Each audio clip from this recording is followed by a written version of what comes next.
Hello student, welcome back to my channel Aakash lecture. Student, अगर आप physics का paper देने गए हो एग्जाम में, ठीक है, अगर फिजिक्स में अगर आपको कुछ नहीं आ रहा है तो फिजिक्स में पास होने का सबसे बेहतरीन ट्रिक मैं लेकर आ गया हूं आप लोगों को। बिना पढ़े बिना याद किए केवल ट्रिक से मेरे प्यारों को बिल्कुल पास करा दूंगा। 100% गारंटी मेरा, 100% गारंटी। टीचर पूरा खुश होकर पूरा का पूरा नंबर देगा और कभी जिंदगी में आप लोगों को फेल नहीं कर सकता है। हर साल मैं आप लोगों को वीडियो बनाता हूँ, हर साल बच्चे जाके पेपर देते हैं और हर साल बच्चे कमेंट करके आते हैं कि नहीं सर, मैं बिल्कुल बेसिक में पास हो गया हूं अच्छे नंबर से। पूरा का पूरा अनुभव शेयर करने वाला हूं मेरे प्यार बच्चों। हर साल वीडियो बनाता हूं, हर साल लाखों बच्चे संख्या में बच्चे पास होते हैं और आज की इस वीडियो से आप भी पास होंगे, इस बात की गारंटी लेता हूं। ठीक है, बस वीडियो को पूरा देखना। जो ट्रिक अप्लाई करूंगा वो ट्रिक से अगर अप्लाई कर देते हो तो 100% फिजिक्स में पास हो जाओगे। ये देखिए मेरे पास पेपर है, इस पेपर को पूरा का पूरा मैं सोल्यूशन करके दिखाने वाला हूं इस बोर्ड एग्जाम की कॉपी पे। एक भी प्रश्न नहीं आता है फिर भी मैं लिख के दिखाने वाला हूं। बस ध्यान से इस वीडियो को देखना, 100% गारंटी मेरा कि फिजिक्स में पास करा दूंगा आप लोगों को। तो जो तरीका बताऊंगा ध्यान से इस वीडियो को पूरा देखना और हर एक क्वेश्चन का ट्रिक बताऊंगा, चाहे वो डेरिवेशन हो, चाहे वो नियम दे दे, चाहे ऑब्जेक्टिव क्वेश्चन दे दे, चाहे वो न्यूमेरिकल दे दे। हर एक प्रश्न का मेरे पास ट्रिक है और हर एक प्रश्न को मैं ट्रिक की मदद से आप लोगों को सॉल्व करके दिखाने वाला हूं। तो मैं इसको हटाता हूं मेरे प्यारों को। ये देखिए मेरे पास एक पेपर है और इस पेपर की सहायता से मैं इस बोर्ड एग्जाम की कॉपी पे लिख के दिखाने वाला हूं। पूरा का पूरा क्वेश्चन सॉल्व करके दिखाने वाला, बस आप मेरे साथ बने रहिए।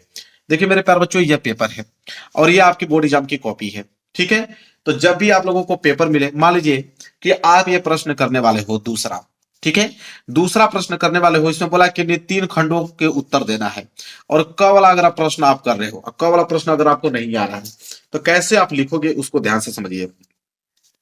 सबसे पहले आपको करना क्या है मेरे प्यार बच्चों, कि ये जो आपको बोर्ड एग्जाम की कॉपी मिलेगी, तो मैं यहां तो लाइनिंग खींच के लेकर आया हूं। सबसे पहले आपको लाइनिंग खींच लेना है, स्केल की सहायता से आपको डबल लाइनिंग खींच लेना है।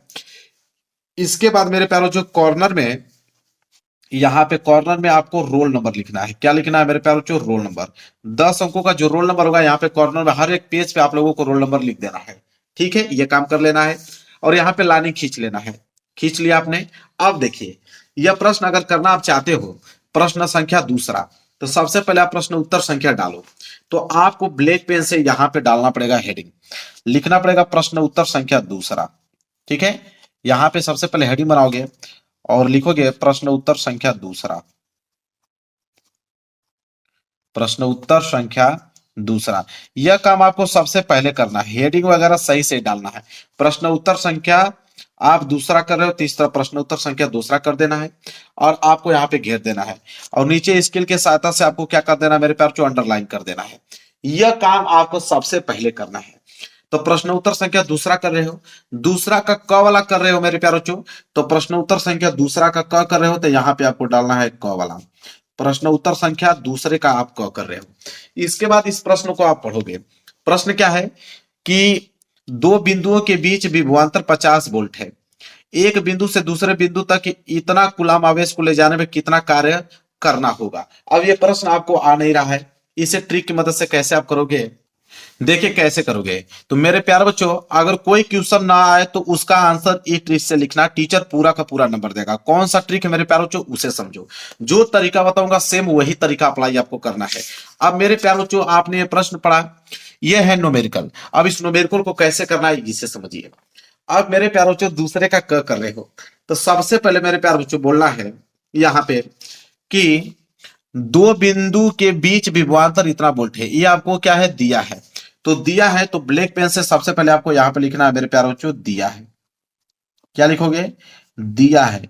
ब्लैक पेन से आपको लिखना है दिया है, फिर डैश का निशान देना है। क्या दिया है, दो बिंदुओं के बीच विभवांतर 50 वोल्ट है। तो आपको मेरे प्यारे बच्चों यहां पे लिखना पड़ेगा, दिया है दो बिंदुओं के बीच विभवांतर। यहां पे आपको सुंदर राइटिंग में लिखना पड़ेगा, दो बिंदुओं के बीच विभवांतर। जब भी न्यूमेरिकल आ जाए तो ऐसे ही आपको सॉल्व करना है, दो बिंदुओं के बीच विभवांतर। अब दो बिंदुओं के बीच विभवांतर बराबर आपको लिखना है 50 वोल्ट। ठीक है, तो 50 वोल्ट ऐसे आपको लिख देना, जो दिया था पेपर में वही हमने काम किया है। इसके बाद एक लाइन आप छोड़ दीजिए। फिर बोला है कि एक बिंदु से दूसरे बिंदु तक इतना कूलाम आवेश। ठीक है, अब आवेश भी दिया है तो यहां पर आपको नीचे लिखना है आवेश। क्या लिखोगे मेरे प्यारे बच्चों, आवेश बराबर, आवेश दिया मेरे प्यारे बच्चों यहाँ पे 3 × 10⁻⁻5 कूलाम, ये आपको आवेश दे रखा है। तो आपने आवेश हेडिंग बना के 3 × 10⁻⁻5 कूलाम आपने लिख दिया। अभी तक मैंने कुछ नहीं किया, जो पेपर में दिया था वही मैंने लिखा। फिर बोला है कि कूलाम आवेश को ले जाने में कितना कार्य करना होगा। अब मेरे प्यारे बच्चों लिखोगे ज्ञात करना है, एक लाइन फिर छोड़ोगे, लिखोगे ज्ञात करना है। ठीक है, ज्ञात करना है। क्या ज्ञात करना है मेरे प्यारे बच्चों? कि किया गया कार्य, कितना कार्य करना होगा। ठीक है, तो कार्य ज्ञात करना मेरे प्यारे बच्चों, कार्य मतलब W। ठीक है, W बराबर क्वेश्चन मार्क, ये आपको कार्य ज्ञात करना है। इतना 3 लाइन तो भाई आपने पेपर से ही लिख दिया। अब यहां पे लिखोगे मेरे प्यारे बच्चों हल, अब नीचे लिखोगे मेरे प्यारे बच्चों हल लिखोगे। अब आपको फार्मूला तो मालूम नहीं है, फार्मूला आपको मालूम नहीं है, तो आप क्या करोगे, जैसे आवेश है तो आवेश को Q से डिनोट करते हैं। ठीक है, तो Q बराबर इतना दिया है, W बराबर, और यहां आपको V बराबर 50 वोल्ट। अब आपको करना क्या है कि आपको कोई ना कोई एक फार्मूला बनाना पड़ेगा, आपको कोई ना कोई मेरे प्यारों एक फार्मूला सेट करना पड़ेगा कि जो कि कार्य W में और Q में और यहाँ V में जो जो वैल्यू दिया है, इन तीनों में कोई ना कोई आपको एक ऐसा अनुपात निकालना पड़ेगा, ऐसा फार्मूला बनाना पड़ेगा कि जो कि काम बन जाए यहाँ पे। तो आप कोई भी लगा सकते हो, आप ऐसे लिख सकते हो कि W बराबर मेरे प्यारे बच्चों, W बराबर आप कर सकते हो कि Q गुणे V। ठीक है, W बराबर Q गुणे V कह सकते हो, ये फार्मूला आपने बना दिया। कुछ बच्चे को नहीं समझ में आएगा तो कुछ बच्चे क्या करेंगे, इसको ऐसे कर देंगे, W बराबर Q बटे V कर देंगे। ठीक है, कुछ बच्चों को नहीं समझ में आएगा तो क्या करेंगे, W बराबर V को ऊपर कर देंगे, Q को नीचे कर देंगे। बहुत सारा तरीका होता है। मान लीजिए कि आपने ये वाला फार्मूला लगा दिया कि W बराबर Q इंटू V, बहुत सारे बच्चे ये वाला लगा सकते हैं, बहुत सारे बच्चे ये वाला लगा देंगे। तब ये वाला लगा दोगे तो आप करोगे W बराबर Q, आवेश का वैल्यू दिया है आपको 3 × 10⁻⁻5 और गुणे V का वैल्यू आपको दिया है 50 वोल्ट। तो यहां क्या हो जाएगा, W बराबर 5×3 = 15, 150 गुणे 10⁻⁻5। ठीक है, और यहाँ पे कार्य है तो इसका मात्रक जूल हो जाएगा, इतना जूल भाई कार्य किया गया। बस यही हो गया मेरे प्यारों से यहाँ पे आंसर। कुछ बच्चे ये लगाएंगे तो Q का वैल्यू ऊपर रख देना, V का वैल्यू नीचे रख देना, भाग देना, उसका आंसर आ जाएगा। कुछ वैल्यू V को ऊपर कर देना, Q को नीचे कर देना, भाग देना, उसका आंसर आ जाएगा। बस यहाँ पे आंसर लिख दो। अब देखो यह न्यूमेरिकल यहाँ पे सॉल्व हो गया, एक पेज में मैंने इससे सॉल्व कर दिया। एग्जामिनर जब देखेगा आपको ये तरीका ना, इसी को देखते ही आपको नंबर दे देगा और कुछ चेक करने की जरूरत नहीं है। तो कोई भी न्यूमेरिकल अगर नहीं आता है तो उसको इस तरीका से हल करना है। आपको समझ में आ गया पहला ट्रिक न्यूमेरिकल वाला। चलिए अब दूसरा ट्रिक आपको बताता हूं। मान लीजिए आपको यह ख वाला करना है, इसने बोल रखा है कि किरचॉफ का धारा नियम बताइए तथा धारा के लिए चिन्ह परिपाटी भी लिखिए। 1 नंबर के लिए प्रश्न है। अब किरचॉफ का धारा नियम आपको लिखना है, ये नियम आपको मालूम नहीं है तो आप कैसे लिखोगे उसको सीखो। तो आपको क्या करना है मेरे प्यारे बच्चों, सबसे पहले प्रश्न उत्तर संख्या, हमेशा जो बताता हूं वही काम करना है। सबसे पहले प्रश्न उत्तर संख्या डालोगे, क्या डालोगे, प्रश्न उत्तर संख्या। तो यहां पे डालोगे मेरे प्यारे बच्चों प्रश्न उत्तर संख्या दूसरा, दूसरा का ख कर रहे हो तो यहां लिखो प्रश्न उत्तर संख्या दूसरा, दूसरा का ख कर रहे हो तो दूसरा का ख डालोगे यहाँ पे। ठीक है, ऐसे ऐसे ही करना है आपको। अब यहां पे बोला है किरचॉफ का धारा नियम बताइए, तो पहली हेडिंग तो आपका किरचॉफ का धारा नियम ये हेडिंग होनी चाहिए। तो यहाँ पे हेडिंग ब्लैक पेन से डालोगे किरचॉफ का धारा नियम। देखिए बिल्कुल आसान है मेरे प्यारों से, बिल्कुल पास करा दूंगा आप लोगों को, 100% गारंटी है मेरा। किरचॉफ का धारा नियम, ये आपको क्या बनाना है, हेडिंग बनाना है। ये आपने मेन हेडिंग बना लिया किरचॉफ का धारा नियम और नीचे आपने कर दिया यहाँ पे अंडरलाइन, ये आप मेन हेडिंग बना लिया। अब लिखोगे क्या, अब देखो ट्रिक, कोई भी नियम आ जाए, ओम का नियम पूछे, चाहे किरचॉफ का धारा नियम पूछे, चाहे बायो सेवर्ट का नियम पूछे, तो आप हेडिंग बना के लिखना है। जैसे किरचॉफ का धारा नियम, तो आप लिखोगे पहली लाइन आपको यह लिखना है, किरचॉफ के नियम के अनुसार। क्या लिखोगे, किरचॉफ के नियमानुसार, ऐसे लिख सकते हो, नियमानुसार, नियमानुसार। अब मेरे प्यारों बच्चों ध्यान से एक चीज समझिए। अब आपको क्या करना है कि अगर कोई प्रश्न नहीं आ रहा था, सादा पेज नहीं छोड़ना है आपको, पेपर में आए हुए क्वेश्चन से रिलेटेड आपको कोई भी कीवर्ड याद हो तो लिख दें, अगर नहीं याद हो तो कोई भी आंसर याद हो तो उसको भी लिख सकते हो। कीवर्ड क्या होता है मेरे प्यारों बच्चों, जैसे किरचॉफ का धारा नियम, अब किरचॉफ का यहाँ पे धारा जो है मेरे प्यारों बच्चों कीवर्ड हो गया, तो आप लिखोगे किरचॉफ के नियम अनुसार अब धारा के बारे में कुछ भी जानते हो इस बीच में, यहाँ पे डैश डैश में कर देता हूं, धारा के बीच में कुछ भी जानते हो यहाँ पे लिखना चालू कर दिए। किरचॉफ के नियम अनुसार जब लिखोगे कि जब धारा, अब धारा के बारे में कुछ भी जानते हो उसके रिलेटेड आप लिखना चालू कर दो। लिखने के बाद मेरे प्यारे बच्चों किरचॉफ के नियम अनुसार धारा में अनुक्रमणपाती कुछ भी आपको जो भी बीच में आता है उसको लिखते रहिए। फिर आप लास्ट में आपको लिख देना है उसे ही, लास्ट में ब्लैक पेन से लिखेंगे उसे ही लिख देना है किरचॉफ का नियम कहते हैं, उसे ही किरचॉफ का नियम कहते हैं, किरचॉफ का नियम कहते हैं, नियम कहते हैं। बस यह आपको काम करना है मेरे प्यारों बच्चों। यह ट्रिक हर एक आप लोगों को कोई भी नियम पूछे काम करेगा। किरचॉफ के नियम अनुसार पूछे तुरंत ऐसे लिख दीजिए, बीच में आप धारा के रिलेटेड कुछ भी लिख दीजिए, लास्ट में किरचॉफ जो लिख रहे हैं उसको ब्लैक पेन से हाईलाइटेड कर दीजिए, बस हो जाएगा आप लोगों को। इसी तरह मेरे प्यार बच्चों आपको क्या है, जैसे यहाँ पूछा है ग वाला बायो सेवर्ट का नियम लिखिए, तो ये ग वाला करना है ना, तो यहाँ ग वाला ऐसे कर देना। बायो सेवर्ट का नियम पूछा है, कुछ करने की जरूरत नहीं है, आपको लिखना है यहाँ पे बायो सेवर्ट का नियम, ये आप हेडिंग आपने बना दिया। इसके बारे में आपको कुछ नहीं मालूम है कि बायो सेवर्ट का नियम होता क्या है, तो बायो सेवर्ट का नियम आपको मालूम नहीं है तो आप लिखोगे बायो सेवर्ट के नियमानुसार, क्या लिख दोगे मेरे प्यार बच्चों, बायो सेवर्ट के नियमानुसार, ये आपकी लाइन फिक्स होनी चाहिए नियमानुसार। तो बायो सेवर्ट के नियमानुसार फिर डबल यूनियन कामा बना देना, बीच में आप कुछ भी किसी का भी आंसर मालूम हो, आप यहाँ पे आवेश के बारे में मालूम है तो आवेश के बारे में लिख दो, धारा के मालूम है तो धारा के बारे में लिख दो, ठीक है। या आप विद्युत के बारे में जानते हो तो विद्युत के बारे में ही कुछ लिख दो। लास्ट में यहाँ पे जब जो लाइन आप भर दोगे तो फिर लिख देना इसे ही बायो सेवर्ट का नियम कहते हैं, बस यह कि जो है कंप्लीट हो जाएगा आंसर। ऐसे ही करना है अगर आपको नहीं आ रहा है तो। इसी तरह अगर पूछे वैद्युत चुंबकीय प्रेरण संबंधित फैराडे का नियम, यह है ना, तो इसका भी आंसर यही है। अब मैं आपको बताने वाला हूं मेरे प्यार, डेरिवेशन वाला प्रश्न। क्या बताने वाला हूं, डेरिवेशन वाला, क्योंकि 3 नंबर के लिए 5 नंबर का डेरिवेशन आता है। अगर आपके पेपर में कोई डेरिवेशन ना आए तो इस ट्रिक से करना, टीचर पूरा नंबर देगा। डेरिवेशन वाला अगर प्रश्न आपके एग्जाम में आ जाता है, वो 3 नंबर वाले प्रश्न होते हैं, 2-2 नंबर 3-3 वाले नंबर में दिखाता हूं आपको डेरिवेशन वाला, ठीक है। जैसे यहां बोल देगा, देखिए ये डेरिवेशन वाला प्रश्न दिख रहा है ना आपको, कि वैद्युत ध्रुव के कारण अक्षीय स्थिति में विद्युत विभव के व्यंजन का निगमन कीजिए, 2 नंबर के लिए है। अब निगमन के लिए आ जाए तो वो क्या करोगे, उसे किस ट्रिक से करना है वो चलिए देखते हैं। तो सबसे पहले मेरे प्यारों जो क्या करोगे, आप प्रश्न उत्तर संख्या चौथे का क है तो चौथे का क डालोगे। तो सबसे पहले आपको हेडिंग डालनी पड़ेगी, ये चीज आप ध्यान में रखिए। सबसे पहले आप लिखोगे प्रश्न उत्तर संख्या चौथे का क, तो यहां लिखोगे प्रश्न उत्तर संख्या चौथे का क है, तो आप लिखोगे चौथे का क, प्रश्न उत्तर संख्या चौथे का क आपने डाल दिया, ठीक है। अब यहाँ विद्युत ध्रुव पूछा था, विद्युत ध्रुव के कारण अक्षीय स्थिति में विद्युत विभव के व्यंजक का निगमन पूछा है। तो सबसे पहला हेडिंग देखिए, आप क्या लिखना है उसको समझिए। जैसे विद्युत द्विध्रुव पूछा है तो आप पहली हेडिंग आप बनाइए इसी को, विद्युत द्विध्रुव। तो विद्युत द्विध्रुव, विद्युत द्विध्रुव, ये आपकी हेडिंग बन गया।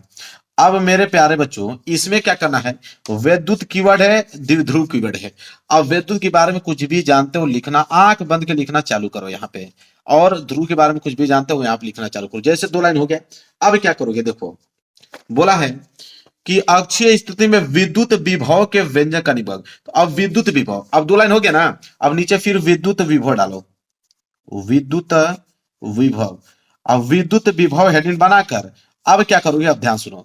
विद्युत के बारे में कुछ जानते हैं फिर लिखो, विभव के बारे में कुछ जानते हैं तो फिर लिखो। 2 लाइन इसका 2 लाइन इसका, जब 2-2 लाइन इसका कंप्लीट हो जाएगा, अब सबसे ज्यादा इंपॉर्टेंट है डायग्राम। क्योंकि मेरे प्यारे बच्चों यहाँ पे जब डेरिवेशन आता है उसमें डायग्राम सबसे ज्यादा इंपॉर्टेंट है। अब डायग्राम में आप कुछ भी देखो, यहाँ पे विद्युत द्विध्रुव पूछा ना, तो यहाँ पे कोई एक आप इलेक्ट्रिक फील्ड बना लो, यहाँ पे विद्युत द्विध्रुव बना लो कोई एक, यहाँ पे इसमें क्या करना है आपको, कोई ना कोई एक त्रिभुज बना लेना है, कोई ना कोई त्रिभुज यहाँ पे नाम दे लेना है, ई या नाम या बी या सी। यहाँ पे आप थीटा बना लीजिए, ठीक है, ये 90 अंश का कोण हो गया, ठीक है। ये आपको कुछ ना कुछ यहाँ पे डायग्राम आपको कुछ ना कुछ बनाना ही है, ठीक है। यहाँ पे डायग्राम बहुत जरूरी है, कुछ ना कुछ जो भी डायग्राम, अगर फिजिक्स का आपको कुछ भी आता है डायग्राम यहाँ पे बना लीजिए, डायग्राम बना लीजिए, 2-2 लाइन इसका आप लिख लीजिए, ठीक है।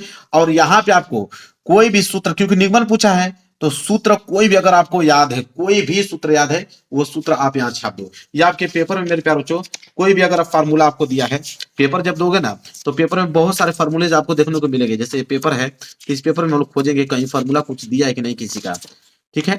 तो किसी का फार्मूला अगर मालूम चलेगा तो लिख देंगे, यहाँ पे देख रहा हूं मैं, तो कोई फार्मूला दिया है और कोई फार्मूला अगर नहीं मालूम रहे तो अगर अपने से कोई आ रहा है तो उस फार्मूला को अपने से लिख दो, ठीक है। जैसे यहाँ पे मान लीजिए अगर आपने पलटा, यहाँ पे यही चीज आपको दिख गया, देखिए या यही चीज दिख गया पेपर में। अब इसी को क्या करो, यही छाप दो। जैसे अब यहाँ पे बोला है तो जेड बराबर यहाँ पे लिख दो करनी में R square plus omega L, फिर 1/ओमेगा सी, फिर कोष्टक बंद स्क्वायर। यह सूत्र में आप कोष्टक बना के लिख दो। अब एग्जामिनर जब चेक करेगा तो उसको लगेगा कि हाँ भाई निगमन किया है, यह सूत्र लाया है, आपको नंबर दे देगा। बिल्कुल यह काम मेरे प्यारे बच्चों आपको सबसे पहले आपको करना है। क्लियर है मेरे प्यारे बच्चों, समझ में आ रहा है आप लोगों को? चलिए समझ में आ गया। ऐसे ही सारे प्रश्नों का जवाब आपको लिखना, छोड़ना नहीं एक भी प्रश्न को। ऐसे अगर आप सारे प्रश्नों का उत्तर दोगे तो पास हो जाओगे, 100% गारंटी मेरे प्यारे बच्चों, कोई फेल नहीं कर सकता। फॉर्मूला जो है आप लोगों को याद रहे या ना रहे, ठीक है, बिल्कुल आप टेंशन लेने की जरूरत नहीं। मैं जो ट्रिक आपको बताने वाला हूं उस ट्रिक की मदद से पूरा का पूरा क्वेश्चन आप सॉल्व कर पाओगे। तो वीडियो को लाइक कर देना, चैनल पर हो तो चैनल को जरूर सब्सक्राइब करना। और आज के बाद फिजिक्स का कोई भी न्यूमेरिकल आएगा आप आंख बंद करके उसको क्या करोगे मेरे प्यारे बच्चों, सॉल्व कर दोगे बहुत कम समय में। तो मेरे प्यारे बच्चों, और आज की इस वीडियो में कम से कम 2-3 न्यूमेरिकल को मैं खुद सॉल्व करके दिखाने वाला भी हूं। तो वीडियो को पूरा का पूरा देखना और चैनल पर नए हो तो चैनल को जरूर सब्सक्राइब कर लेना। देखिए सबसे ज्यादा जो इंपॉर्टेंट होता है मेरे प्यारे बच्चों फिजिक्स में, तो सबसे ज्यादा मायने रखता है कि स्टार्टिंग इज इंपॉर्टेंट, ठीक है। एग्जामिनर देखता है कि आपने जो न्यूमेरिकल सॉल्व किया है उसकी स्टार्टिंग किस तरह किया है, और उसी स्टार्टिंग को देखकर टीचर खुश होकर पूरा का पूरा नंबर देता है। तो सबसे ज्यादा जो अहम भूमिका निभाएगा वो है आपका स्टार्टिंग। आप किसी भी क्वेश्चन की स्टार्टिंग कैसे करते हैं वो सबसे ज्यादा मायने रखता है। इसके बाद मेरे प्यारे बच्चों आपको 3 रूल है। 3 रूल अगर आपको याद हो गया तो कोई भी न्यूमेरिकल दुनिया का हो 3 रूल पे ही लगता है। फिजिक्स का न्यूमेरिकल 3 रूल पे डिपेंड है। अगर 3 रूल अगर आपने अप्लाई कर दिया तो समझ लीजिए कि वो आपका आंसर बिल्कुल करेक्ट होने ही वाला है और एग्जामिनर आपको नंबर बिल्कुल सही सही देगा, एक नंबर भी काटेगा नहीं।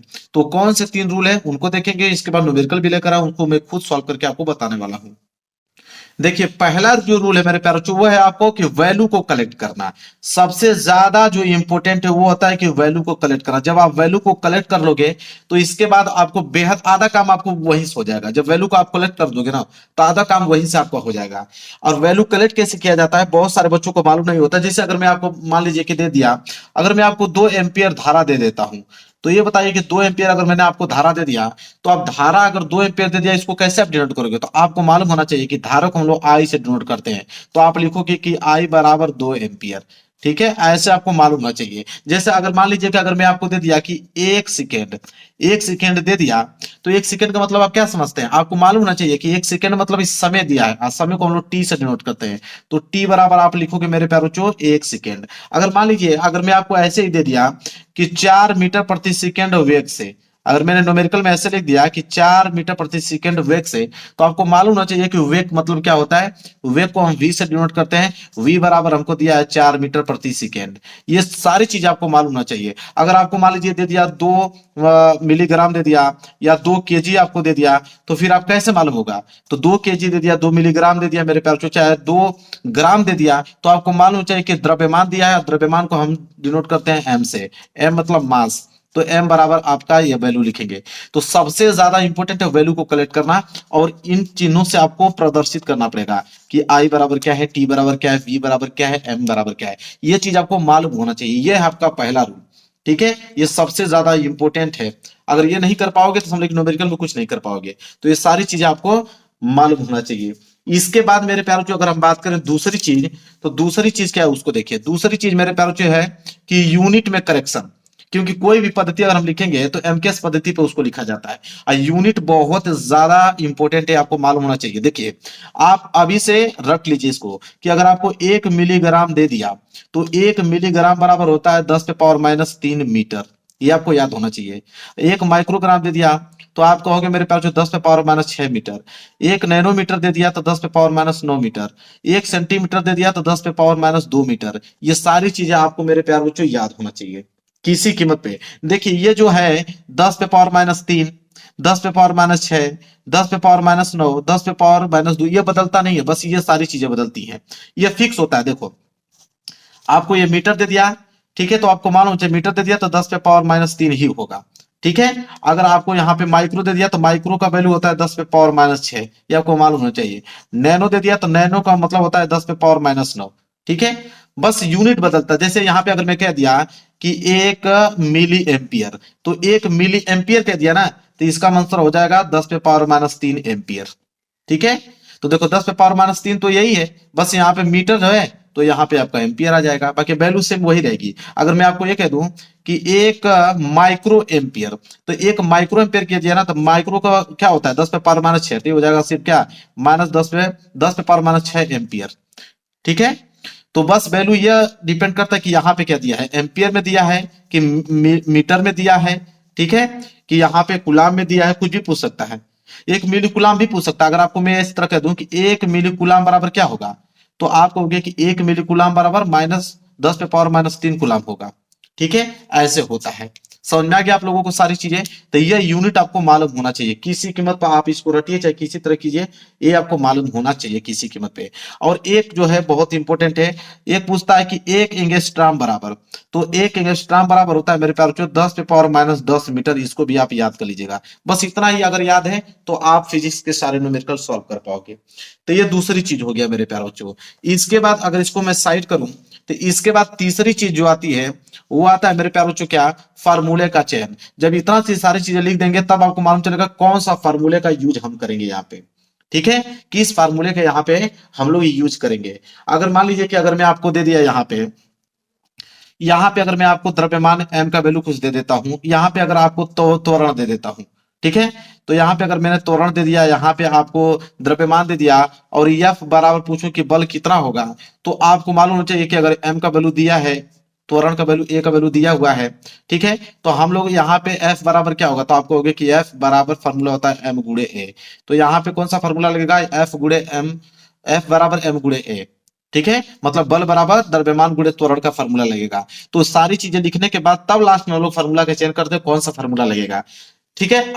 तो चलिए न्यूमेरिकल के माध्यम से समझते हैं कि इसको कैसे हल करेंगे सारी चीजों को। देखिए न्यूमेरिकल है कि 3 सेंटीमीटर लंबे और 0.002 मिलीमीटर स्क्वायर अनुप्रस्थ परिच्छेद वाले चालक का प्रतिरोध 3 ओम है, तो चालक के पदार्थ के प्रतिरोधकता ज्ञात कीजिए। एक क्वेश्चन है, इसको हल कैसे करेंगे। सबसे पहले आप मेरे प्यारों यहाँ पे लिखेंगे हल, सबसे पहले आप लिखेंगे यहाँ पे हल लिखेंगे। अब देखिए क्या करेंगे हम लोग, सबसे पहले हम लोग की पहली हेडिंग रहेगी, मैंने कहा क्या कि स्टार्टिंग इज इंपोर्टेंट। आप स्टार्टिंग कैसे करते हो, तो आप लिखोगे सबसे पहले दिया है, सबसे पहले आप क्या लिखोगे मेरे प्यारे बच्चों, दिया है, ये सबसे ज्यादा इंपॉर्टेंट है। सबसे पहले आप लिखोगे दिया है, क्या क्या दिया है ये देखेंगे। तो 3 सेंटीमीटर लंबे, अब लंबे दे दिया मतलब लंबाई दे दिया, लंबाई को हम लोग एल से डिनोट करते हैं, तो हम लोग लिखेंगे कि एल बराबर दिया है 3 सेंटीमीटर, तो लिखेंगे 3 सेंटीमीटर। अब मेरे प्यारों बच्चों एक बात याद कर लेना, जब भी लंबाई है, लंबाई को हमेशा मीटर में चेंज किया जाता है, हमेशा, तभी आप न्यूमेरिकल सही कर पाओगे, अन्यथा हमेशा गलत हो जाएगा न्यूमेरिकल। तो सेंटीमीटर में दिया है तो इसको मीटर में चेंज करेंगे, तो हम लोग लिखेंगे 3 गुणे सेंटीमीटर में है तो इसको हम किस में चेंज करेंगे, मीटर में चेंज करेंगे। तो मीटर में हो जाएगा आपका 10 पे पावर माइनस 2 मीटर। तो 3 गुणे 10 पे पावर माइनस 2 मीटर होगा, क्योंकि 1 सेंटीमीटर बराबर 10 पे पावर माइनस 2 मीटर होता है। तो लंबाई हमने लिख दिया मीटर में, ठीक है, कोई दिक्कत नहीं होना चाहिए। इसके बाद बोला है कि 0.002 मिलीमीटर स्क्वायर अनुप्रस्थ परिच्छेद। जब भी अनुप्रस्थ दे दे समझ लीजिएगा क्षेत्रफल की बात किया है, तो क्षेत्रफल मतलब एरिया, तो ए बराबर दिया है आपको 0.002 मिलीमीटर स्क्वायर दे रखा है आपको क्षेत्रफल। तो देखिए मेरे प्यारे बच्चों, अभी हमने देखा यहाँ पे कि 1 मिलीमीटर बराबर क्या हो रहा था, 10 पे पावर माइनस 3 मीटर। तो सबसे पहले मिलीमीटर में दिया था, इसको मीटर में चेंज करेंगे, तो हम लोग यहाँ पे लिखेंगे 0.002 गुणे, देखो मिलीमीटर है तो यहाँ पे लिखेंगे हम लोग 10 पे पावर माइनस 3। अब मिलीमीटर को हम किस में चेंज कर दिए, मीटर में, लेकिन मिलीमीटर का स्क्वायर है तो हम लोग इसका क्या करेंगे, इसका भी स्क्वायर कर देंगे, इधर मीटर का भी स्क्वायर कर देंगे। तो यह हो जाएगा आपका 0.002 गुणे 10 पे पावर माइनस 3 दूनी के 6, 10 पे पावर माइनस 6 मीटर स्क्वायर हो जाएगा, ठीक है। यह वैल्यू हो गया मेरे प्यारे बच्चों एरिया का, क्लियर है यहां तक? चलिए, कोई दिक्कत नहीं होना चाहिए। इसके बाद क्या दिया है, बोला है चालक का प्रतिरोध 3 ओम है। प्रतिरोध मतलब आर का वैल्यू दे रखा है, तो आर बराबर आपको दे रखा है 3 ओम। आर बराबर क्या दे रखा है, 3 ओम दे रखा है। पूछा क्या है, चालक के पदार्थ की प्रतिरोधकता। प्रतिरोधकता प्रतिरोधकता मतलब रो का वैल्यू पूछा है। रो, प्रतिरोधकता को हम लोग रो से डिनोट करते हैं, तो रो का वैल्यू पूछा है। अब मेरे प्यार बच्चों, आपके पास यहाँ पे लंबाई है, एरिया है और प्रतिरोध है। ठीक है, तो रो बराबर फार्मूला अगर आपने पढ़ा होगा तो आपको मालूम होगा कि रो बराबर जो फार्मूला होता है, रो बराबर होता है आर गुणे ए और बटे में एल। यह फार्मूला होता है प्रतिरोधकता बराबर। अब इन्हीं फार्मूले पर वैल्यू को रखिए, आंसर आपको मालूम चल जाएगा। देखिए मैं इन पे रखता हूं। ठीक है, अब कैसे हल करेंगे देखिए, तो यहाँ पे हो जाएगा रो बराबर मेरे प्यार बच्चों, आर का वैल्यू देखिए, आर बराबर दे ही रखा है कितना आपका 3 ओम, तो आर का वैल्यू तो 3 हो गया। और ए एरिया कितना दे रखा है, तो एरिया दिया 0.02, तो लिखेंगे 0.002 गुणे 10 पे पावर माइनस के 6 दे रखा है। और बटे में क्या है आपका एल, लंबाई। और लंबाई ऊपर आपने देखा कि 3 गुणे 10 पे पावर -2 मीटर था। ठीक है, अब इसको आप घटा सकते हो। देखो आप क्या करोगे कि 3 से 3 को घटा दो, यहाँ पे रो बराबर क्या हो जाएगा मेरे प्यारे बच्चों, 3 से 3 आपको घटा दिया। फिर आप क्या करोगे, इस दशमलव को आप 2 यहां ले जाओ। ठीक है, इस दशमलव को जब 2 आप लिखोगे, इसको लिखोगे 2.0, तो 1 2 3 अंक आपने घुसकाया, तो यहाँ पे लिखोगे 10 पे पावर -3 और गुणे 10 पे पावर -6 ऑलरेडी है ही, और बटे में हो जाएगा यहाँ पे 10 पे पावर -2। ठीक है, तो यहाँ पे अब क्या हो जाएगा, तो रो बराबर मेरे प्यार बच्चों हो जाएगा 2, ये तो 2 ही है, और ये क्या हो जाएगा 10 पे पावर -3, 10 पे पावर -6 जुड़ के हो जाएगा 10 पे पावर -9, और बटे में क्या हो जाएगा 10 पे पावर -2। अब इसको भी हल कर सकते हो आप। रो बराबर ये हो जाएगा आपका 2 गुणे, यह माइनस में ऊपर जाएगा तो प्लस में, तो +2 और -9 घट जाएगा तो -7 हो जाएगा। ठीक है, तो 2 गुणे 10 पे पावर -7। अब कुछ बच्चे गलती क्या करते हैं कि इतना तो आंसर लिख देते हैं, मेन इसका यूनिट लिखना है। तो रो प्रतिरोधकता का यूनिट क्या होता है मेरे प्यारे बच्चों, ओम मीटर होता है। ठीक है, ओम मीटर होता है। ओम मीटर कैसे होता है, देखो जैसे प्रतिरोध है तो प्रतिरोध का क्या होता है ओम, यहाँ पे एरिया का क्या होता है मीटर स्क्वायर, और लंबाई का क्या होता है मीटर, तो 1 मीटर से 1 मीटर कैंसिल, तो ओम मीटर तो हुआ, तो ओम मीटर। अब ये आपका फाइनल आंसर है। अब एग्जामिनर 1 नंबर नहीं काट सकता है, तो ऐसे न्यूमेरिकल लगाया जाता है मेरे प्यारे बच्चों। चलिए एक न्यूमेरिकल और लेके मैं उसको समझाता हूं और आपको क्लियर हो जाएगा। देखिए क्वेश्चन क्या है, क्वेश्चन को पढ़ते हैं।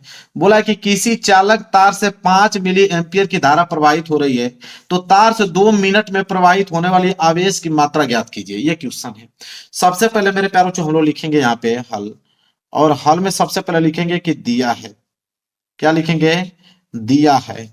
अब जो जो वैल्यू दिया है तो यहाँ पे हम उसका लिखेंगे। ठीक है, तो वैल्यू में बोला है कि किसी चालक तार से 5 मिली एम्पियर की धारा, अब धारा दे दिया मतलब आप समझ जाइए कि आई के वैल्यू दिया है, तो आई बराबर कितना दिया आपको, यहाँ पे 5 मिली एम्पियर। अब 5 मिली एम्पियर है तो इसको हम लोग एम्पियर में चेंज करेंगे, तो यह मेरे प्यारों बच्चों हो जाएगा आई बराबर, इसको हम लिखेंगे 5 गुणे 10 पे पावर -3 एम्पियर। शुरू में ही हमने सारी यूनिट को बता दिया था। ठीक है, इसके बाद बोला है कि तो तार से 2 मिनट में प्रवाहित होने वाली आवेश की मात्रा, तो 2 मिनट मतलब टी का वैल्यू दिया है, तो टी मतलब टाइम, टाइम दिया है आपको 2 मिनट। अब मैंने बताया कि टाइम हमेशा सेकेंड में होना चाहिए, मिनट में दिया है चाहे घंटे में दिया है उसको तुरंत आप सेकेंड में चेंज कीजिए। तो ये हो जाएगा 2 गुणे 1 मिनट में 60 सेकंड होता था, 60 को गुणा कर दीजिए तो 60 दूनी के 120 सेकेंड। ठीक है, टाइम जो है वो 120 सेकेंड आ गया। पूछा क्या है, आवेश की मात्रा, आवेश का मतलब होता है क्यू का वैल्यू पूछा है। अब आपको फार्मूला मालूम होना चाहिए कि क्यू बराबर आई इंटू टी होता है, यह फार्मूला होता है। आवेश बराबर धारा गुणे समय, तो ये हो जाएगा क्यू बराबर आई का वैल्यू दे रखा है 5 गुणे 10 पे पावर -3 और गुणे टी का वैल्यू दे रखा है 120 सेकेंड, तो ये हो जाएगा क्यू बराबर 12×5 = 60, ये हो जाएगा 600 गुणे 10 पे पावर -3 हो जाएगा। इसको ऐसे लिख सकते हैं क्यू बराबर 6 गुणे 10 को हम लोग लिख सकते हैं स्क्वायर, 6 गुणे ये 100 बच गया तो 100 को लिख देंगे 10 स्क्वायर और गुणे 10 पे पावर -3, तो ये हो जाएगा क्यू बराबर मेरे प्यारों 6 गुणे यहां से घटेगा तो 10 पे पावर -1 आ जाएगा। आवेश है, आवेश का मात्रा क्या होता है कूलाम, तो कुलाम इसका यूनिट लिख देंगे। यह है आपका आंसर, ऐसे कोष्टक में इसको पैक कर देंगे। तो मेरे प्यारों, जो न्यूमेरिकल हल करने का सही तरीका यह है, ऐसे हल करोगे 1 नंबर नहीं कटेगा, पूरा का पूरा नंबर एग्जामिनर आप लोगों को देगा। तो वीडियो को लाइक कर देना, चैनल पर नए हो तो चैनल को जरूर सब्सक्राइब कर लेना। मिलेंगे एक प्यारे से नेक्स्ट वीडियो में, तब तक के लिए धन्यवाद।